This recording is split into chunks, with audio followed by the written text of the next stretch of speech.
Hi friends, வணக்கம். இது பிசிடெக் Tamil YouTube channel. இன்னைக்கு நம்ம பார்த்துட்டு இருக்கிற வீடியோ எதை பற்றினா, மத்திய அரசு தேர்வு வாரியமான எஸ்எஸ்சியில் வந்து பார்த்தீங்கன்னா கம்பைன்டு கிராஜுவேட் லெவல் எக்ஸாமினேஷனுக்கான அஃபிஷியல் நோட்டிஃபிகேஷன் வந்து பார்த்தீங்கன்னா ரிலீஸ் பண்ணியிருக்காங்க.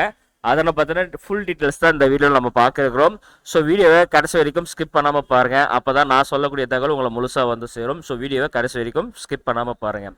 நீங்கள் இப்போ தான் நம்ம யூடியூப் சேனலில் முதல் முறையாக பார்க்குறீங்க அப்படின்னா கீழே இருக்கிற சப்ஸ்கிரைப் பட்டன் கிளிக் பண்ணி சப்ஸ்கிரைப் பண்ணிவிட்டு அதை தொடர்ந்து வர பெல் ஐக்கானில் ஆல் நோட்டிஃபிகேஷன் எனேபிள் பண்ணி வச்சுக்கோங்க. நம்ம யூடியூப் சேனலுடைய சோஷியல் மீடியா லிங்க்ஸ் எல்லாமே கீழே டிஸ்கிரிப்ஷனில் கொடுத்துருக்கேன். உங்களுக்கு எந்த குரூப்பில் ஜாயின் பண்ணணும்னு லிங்க் இருக்கோ அந்த குரூப்போட லிங்கை யூஸ் பண்ணி நீங்கள் ஜாயின் பண்ணிக்கலாம். நம்ம சேனலில் அப்லோட் ஆகிற வீடியோவில் இருக்கிற சந்தேகங்களை நீங்கள் அந்த குரூப்பில் நீங்கள் கேட்டு வந்து தெரிஞ்சுக்கலாம். ஸோ வாங்க வீடியோக்குள்ளே போகலாம். மத்திய அரசு தேர்வு வாரியமான எஸ்எஸ்சி ஸ்டாஃப் செலெக்ஷன் கமிஷன் வந்து பார்த்தீங்கன்னா கம்பைன்டு கிராஜுவேட் லெவல் எக்ஸாமினேஷன் 2025 அப்படின்னு சொல்லிட்டு அஃபிஷியல் நோட்டிஃபிகேஷன் கிட்டிருக்காங்க. கிட்டத்தட்ட 14,000 வேக்கெண்ட்டுக்கு வந்து பார்த்தீங்கன்னா இந்த அஃபிஷியல் நோட்டிஃபிகேஷன் வந்து ரிலீஸ் பண்ணியிருக்காங்க. எப்போ அப்படின்னா 9 ஜூன் 2025 ரிலீஸ் பண்ணியிருக்காங்க. இந்த அப்ளிகேஷனுக்கு கடைசியாக விண்ணப்பிக்கிறதுக்கு நாள் வந்து பார்த்தீங்கன்னா 4/7/2025 மிட் நைட் 11 மணி வரைக்கும் நீங்கள் வந்து ஆன்லைனில் அப்ளிகேஷன் நீங்கள் போடலாம்னு சொல்லியிருக்காங்க. இந்த அப்ளிகேஷனுக்கு நீங்கள் ஃபீஸ் பேமெண்ட் பண்ணுறதுக்கான கடைசி டேட்டுன்னு பார்க்குறப்ப 5/7/2025 நீங்கள் இந்த அப்ளிகேஷனுக்கு லாஸ்ட்டாக பேமெண்ட் பண்ணுறதுக்கான கடைசி நாள். ஓகேங்களா? உங்களுடைய அப்ளிகேஷனில் நீங்கள் ஏதாச்சும் தப்பு பண்ணியிருந்தீங்கன்னா அதை கரெக்ஷன் பண்ணுறதுக்கான டேட்டு பார்த்தீங்கன்னா தனியாக கொடுத்துருக்காங்க. 9/7/2025 11/7/2025 மிட் நைட் 11 மணி வரைக்கும் இந்த அப்ளிகேஷனை உங்களுடைய அப்ளிகேஷனை ஆன்லைனில் நீங்கள் கரெக்ஷன் பண்ணிக்கலாம். இந்த எக்ஸாமினேஷனை பொறுத்த வரைக்கும் 2 டயராக வந்து பார்த்திங்கன்னா நடக்கிறாங்க. அதுவும் கம்ப்யூட்டர் பேஸ்ட் எக்ஸாமினேஷனாக தான் உங்களுக்கு நடத்துகிறாங்க. ஓகேங்களா? டயர் 1 டயர் 2 அப்படி தான் நடத்துகிறாங்க. டயர் 1 எக்ஸாமினேஷன் பார்க்குறப்ப வந்து பார்த்திங்கன்னா 13 ஆகஸ்ட்டு அதிலிருந்து 30 ஆகஸ்ட் வரைக்கும் உங்களுக்கான இந்த எக்ஸாம் வந்து நடக்கும் அப்படின்னு சொல்லியிருக்காங்க. கம்ப்யூட்டர் பேஸ்ட் எக்ஸாம் தான். டயர் 2 வந்து பார்த்தீங்கன்னா டிசம்பர் மாதம் 2025 உங்களுக்கு டயர் 2 எக்ஸாம் வந்து பார்த்தீங்கன்னா நடந்துடும் அப்படின்னு சொல்லியிருக்காங்க. இது வந்து டென்டிவிட்டி ஷெட்யூல் அவங்க வந்து கொடுத்துருக்காங்க. இந்த அப்ளிகேஷன் ஃபில்அப் பண்ணுறதுல உங்களுக்கு ஏதாச்சும் டவுட் இருக்கும் பட்சத்தில் டோல் ஃப்ரீ நம்பரான இந்த நம்பருக்கு வந்து நீங்கள் வந்து கால் பண்ணலாம் அப்படின்ற மாதிரி அவங்க வந்து சொல்லியிருக்காங்க. சரிங்களா? இந்த நம்பருக்கு கால் பண்ணி உங்கள் டவுட்ஸ் வந்து நீங்கள் கிளியர் பண்ணிக்கலாம். இதில் பொறுத்த வரைக்கும் வந்து பார்த்தீங்கன்னா ஃபைனல் இயர் டிகிரி படிக்கிற ஸ்டூடெண்ட்ஸும் நீங்கள் தாராளமாக இதுக்கு அப்ளை பண்ணலாம் அப்படின்றத ஒரு ஆப்ஷன் பார்த்துக்கோங்க. ஃபைனல் இயர் ஸ்டூடெண்ட்ஸும் சரி, ஆல்ரெடி டிகிரி முடித்தவங்களும் சரி தாராளமாக இதுக்கு அப்ளை பண்ணலாம். ஓகேங்களா? ஸோ நெக்ஸ்ட்டு பார்த்துடலாம். இந்த எக்ஸாமினேஷன் வந்து பார்த்தீங்கன்னா பெரும்பாலும் வந்து பார்த்தீங்கன்னா குரூப் டி அந்த கேட்டகரியில் இருக்கிறவங்களுக்கு மட்டும்தான் இந்த எக்ஸாம் வந்து நடக்க போகுது. அந்த பதவிகளுக்கு மட்டும்தான் எடுக்க போகிறாங்கன்னு சொல்கிறாங்க. இதில் வந்து குரூப் பி கேட்டகரியில் வந்து பார்த்தீங்கன்னா லெவல் 7 பே ஸ்கேல் கொடுக்குறாங்க. எடுப்பிலே வந்து பார்த்தீங்கன்னா உங்களுக்கு 44,900 இருந்து 1,42,400 வரைக்கும் உங்களுக்கான பே ஸ்கேலாக இருக்க போகுதுன்னு சொல்லியிருக்காங்க. இது எல்லாமே வந்து பார்த்தீங்கன்னா குரூப் பி கேட்டகரியில் வரும். ஏஜ் லிமிட்டை பொறுத்த வரைக்கும் 20 வயசுலேருந்து 30 வயசுக்குள்ளே நீங்கள் இருக்கணும் அப்படின்னு சொல்லியிருக்காங்க. பெரும்பாலும் அசிஸ்டன்ட் செக்ஷன் ஆஃபீஸர் அப்படின்னு தனித்தனியாக வந்து பார்த்தீங்கன்னா ரயில்வே இந்த மாதிரி இதெல்லாமே electronics, information, central secretary, intelligent bureau இந்த மாதிரி எல்லா கேட்டகரிக்கும் டிபார்ட்மெண்ட் வைஸ் தனித்தனியாக வந்து இவங்க வந்து பிரிச்சிருக்காங்க. அசிஸ்டன்ட் செக்ரட்டரி ஆஃபீஸர் அப்படின்னு கொடுத்துருக்காங்க. ஓகேங்களா? அடுத்து வந்து பார்த்தீங்கன்னா ரெண்டாவது ஆப்ஷனாக வந்து பார்த்தீங்கன்னா அசிஸ்டண்ட்டு கொடுத்துருக்காங்க. அசிஸ்டண்ட்லாம் வந்து பார்த்தீங்கன்னா பே ஸ்கேல் 6 கொடுத்துருக்காங்க. எடுத்துலே உங்களுக்கு வந்து பார்த்தீங்கன்னா 35,400 1,12,400 வரைக்கும் உங்களுக்கு கொடுக்குறாங்க. இதுவும் வந்து பார்த்தீங்கன்னா குரூப் பி கேட்டகரி தான். இதுக்கு ஏஜ் லிமிட் வந்து பார்த்தீங்கன்னா 18 30 வரைக்கும் அவங்க கொடுத்துருக்காங்க. இதுவும் வந்து பார்த்தீங்கன்னா national human resource officer under CACG, national intelligent agency, control bureau அந்த மாதிரி ஒவ்வொரு இது டிவிஷன்லேயும் உங்களுக்கு வந்து பார்த்தீங்கன்னா இருக்குது. சப் இன்ஸ்பெக்டர், ஜூனியர் இன்டெலிஜென்ஸ் அந்த மாதிரி வந்து பதவிகள் வந்து பார்த்தீங்கன்னா கொடுத்துருக்காங்க. சரிங்களா? ஓகே. அடுத்து வந்து பார்த்தீங்கன்னா இதிலே வந்து லெவல் 5 கொடுத்துருக்காங்க. இந்த லெவல் 5 பொறுத்த வரைக்கும் பே ஸ்கேல் வந்து 29,200 92,300 வரைக்கும் உங்களுக்கு வந்து பார்த்தீங்கன்னா பே ஸ்கேல் இருக்குது. இதை வந்து குரூப் சி கேட்டகரியில் இவங்க வந்து பிரிக்கிறாங்க. இதுக்கு ஏஜ் லிமிட்டை பொறுத்த வரைக்கும் 18 வயசுலேருந்து 27 வயசு வரைக்கும் இருக்கணும் அப்படின்னு சொல்லியிருக்காங்க. இது எல்லாமே அக்கௌண்டன்ட்டு, ஆடிட்டரு அந்த மாதிரி தான் வந்து இவங்க வந்து இந்த பே லெவல் 5க்கு வந்து கொடுத்துருக்காங்க. அடுத்து வந்து பார்த்தீங்கன்னா ரொம்ப பேர் எதிர்பார்க்குற இந்த போஸ்டல் அசிஸ்டன்ட் போஸ்ட்டு. ஓகேங்களா? அது வந்து பார்த்தீங்கன்னா பே லெவல் 4ல் கொடுத்துருக்காங்க. இதுக்கான பேமெண்ட்னு பார்க்குறப்ப 25,500 81,100 வரைக்கும் இது வந்து இருக்குது. இது போஸ்டல் டிபார்ட்மெண்ட்டு நிறைய பேர் எதிர்பார்க்கக்கூடிய ஒரு டிபார்ட்மெண்ட்டு. இதுவும் வந்து பார்த்தீங்கன்னா கேட்டகிரி சியில் தான் கொடுத்துருக்காங்க.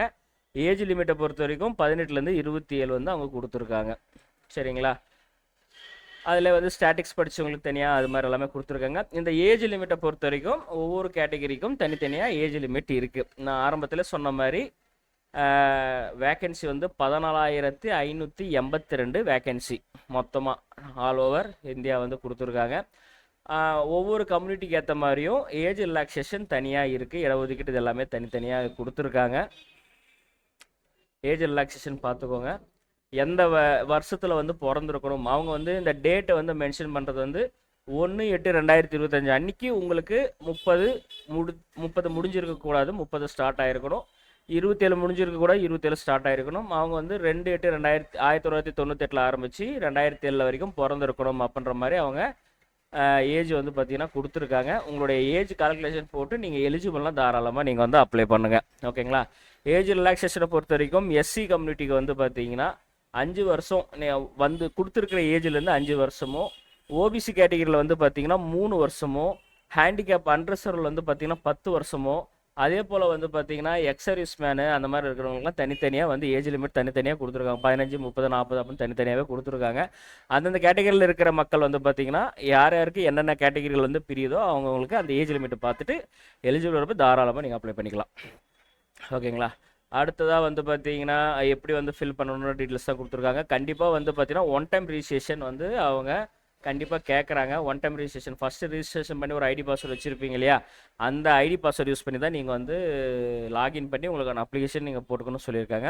அடுத்ததாக வந்து பார்த்தீங்கன்னா ஜூனியர் ஸ்டாட்டிக்கல் ஆஃபீஸரை பொறுத்த மட்டும் நீங்கள் பேச்சுலர் டிகிரியில் ஒரு சப்ஜெக்ட் ஸ்டாட்டிக்ஸை வந்து நீங்கள் படிச்சிருக்கணும் அப்படின்னு சொல்லியிருக்கிறாங்க. அதே போல் ஸ்டாட்டிக்கல் இன்வெஸ்டிகேட்டர் கிரேடு 2 இதுக்கும் வந்து பார்த்தீங்கன்னா டிகிரியில் ஸ்டாட்டிக்கல் வந்து ஸ்டாட்டிக்ஸ் வந்து நீங்கள் வந்து படிச்சிருக்கணும் அப்படின்ற மாதிரி சொல்கிறாங்க. மற்றபடி வந்து பார்த்தீங்கன்னா எல்லா போஸ்ட்டுக்குமே எனி டிகிரி இருந்தாலே போதும். ஆல் போஸ்ட்டுக்கு வந்து பார்த்தீங்கன்னா எனி டிகிரி பேச்சுலர் டிகிரி வந்து இருந்தாலே போதும், நீங்கள் தாராளமாக அப்ளை பண்ணலாம் அப்படின்னு சொல்லியிருக்காங்க. எனி டிகிரி இருந்தால் இந்த 2 ஸ்டாட்டிக்கல் கிரேடுக்கு மட்டும்தான் அந்த மாதிரி கொடுத்துருக்காங்க. ஓகேங்களா? சப்போஸ் ஸ்டாட்டிக்ஸ் படிக்கலைன்னா நீங்கள் மற்ற எல்லாத்துக்குமே நீங்கள் எலிஜிபிள். அடுத்ததாக வந்து எக்ஸாமினேஷன் சென்டர் நம்ம பார்த்துடலாம். எக்ஸாமினேஷன் சென்டரை பொறுத்த வரைக்கும் நம்ம தமிழ்நாட்டில் வந்து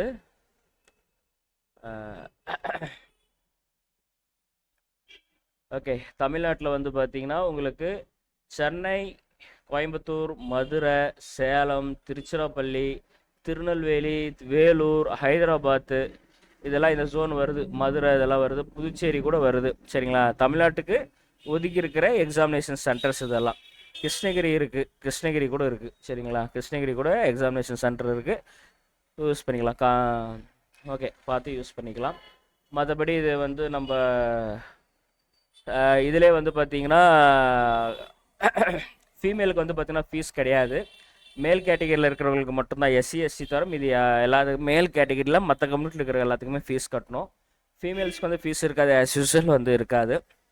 100 ரூபா வந்து ஃபீஸ் இருக்கும், அதை நீங்கள் கட்டிக்கணும். அதில் வந்து நெட் பேங்கிங், ஏடிஎம் கார்டு இதுவெல்லாம் யூஸ் பண்ணி நீங்கள் வந்து பேமெண்ட் பண்ணிக்கலாம். எக்ஸாமினேஷன் வந்து ஃபஸ்ட்டு டயரில் வந்து பார்த்தீங்கன்னா உங்களுக்கு என்னென்ன இருக்கும் கவர் ஆகும்னா general intelligent reasoning, general awareness, quantitative aptitude, English competition தனித்தனியாகவே இருக்கும். Number of question 25. உங்களுக்கு வந்து பார்த்திங்கன்னா 1 ஹவருக்கு வந்து எக்ஸாம் வந்து நடக்கும், டைம் வந்து இருக்கும். 1 hour 20 minutes வந்து எக்ஸாமினேஷன் இருக்குன்னு சொல்கிறாங்க. டயர் 2 எக்ஸாமினேஷனை பொறுத்த வரைக்கும் வந்து பார்த்திங்கன்னா உங்களுக்கு மேக்ஸ் இருக்கும், ரீசனிங் இருக்கும், பேப்பர் செக்ஷன் வந்து இங்கிலீஷ் லாங்குவேஜ் இருக்கும், ஜென்ரல் அவேர்னஸ் இருக்கும், 1.5 hours இருக்கும். தனித்தனியாக வந்து உங்களுக்கு வந்து 2 பேப்பர் வந்து உங்களுக்கு இருக்குது. ஸ்டாட்டிக்ஸ் படித்தவங்களுக்கு ஸ்டாட்டிக்ஸ் தனியாக வந்துடும். டேட்டா என்ட்ரி தனியாக, ஸ்பீடு இருக்கிறவங்களுக்கு வந்து பார்த்திங்கன்னா டேட்டா என்ட்ரி ஸ்பீடு கம்ப்யூட்டராக இருக்கும். கம்ப்யூட்டர் நாலேஜ் டெஸ்ட்டு வந்து தனியாக இருக்குது. அதில் வந்து கம்ப்யூட்டர் பேஸ் பண்ணி உங்களுக்கு வந்து கொஷின் ஆன்சர்ஸ் கேட்பாங்க, அதை நீங்கள் இது பண்ணிக்கணும். Maths, general awareness, computer knowledge test இது எல்லாமே வந்து உங்களுக்கு வந்து ஜென்ரல் 2 அந்த மாதிரி வந்து இதில் கிடைக்கும். அதாவது பேப்பர் 2 டயர் 2 வந்து உங்களுக்கு நடக்கும். இந்த எக்ஸாமினேஷனுக்கான சிலபஸ் வந்து இதிலே கொடுத்துருக்காங்க. டிஸ்கிரிப்ஷனில் வந்து நான் இதுக்கான லிங்க்கை நான் கொடுத்துட்றேன். இந்த லிங்க்கை நீங்கள் கிளிக் பண்ணி டவுன்லோட் பண்ணி இந்த நோட்டிஃபிகேஷனோட இதை ஃபுல்லாக படித்து பாருங்கள். அதே போல் சிலபஸும் படித்து பார்த்து நீங்கள் வந்து எக்ஸாம் ப்ரிப்பேர் பண்ண ஸ்டார்ட் பண்ணலாம். ஓகே ஃப்ரெண்ட்ஸ், அவ்வளோதான் இந்த வீடியோ. இந்த வீடியோ உங்களுக்கு பிடிச்சிருந்தா மறக்காம இந்த வீடியோக்கு ஒரு லைக் கொடுங்க. ரொம்ப பிடிச்சிருந்தா நம்ம சேனலை சப்ஸ்கிரைப் பண்ணி நம்மளை சப்போர்ட் பண்ணுங்கள். இது போல் வேறு ஏதாச்சும் வீடியோ வேணும்னா கீழே கமெண்ட் பண்ணுங்கள். இந்த இதில் கம்பைன் கிராஜுவேட் லெவல் அப்ளை பண்ணுற வீடியோ ஏதாச்சும் வேணும்னா சொல்லுங்கள். அதுவும் நம்ம சேனலில் பப்ளிஷ் பண்ணுறோம். கீழே கமெண்ட் பண்ணுங்கள். கண்டிப்பாக நான் போடுறேன். மீண்டும் ஒரு நல்ல வீடியோவில் உங்களை சந்திக்கிறேன். நன்றி, வணக்கம்.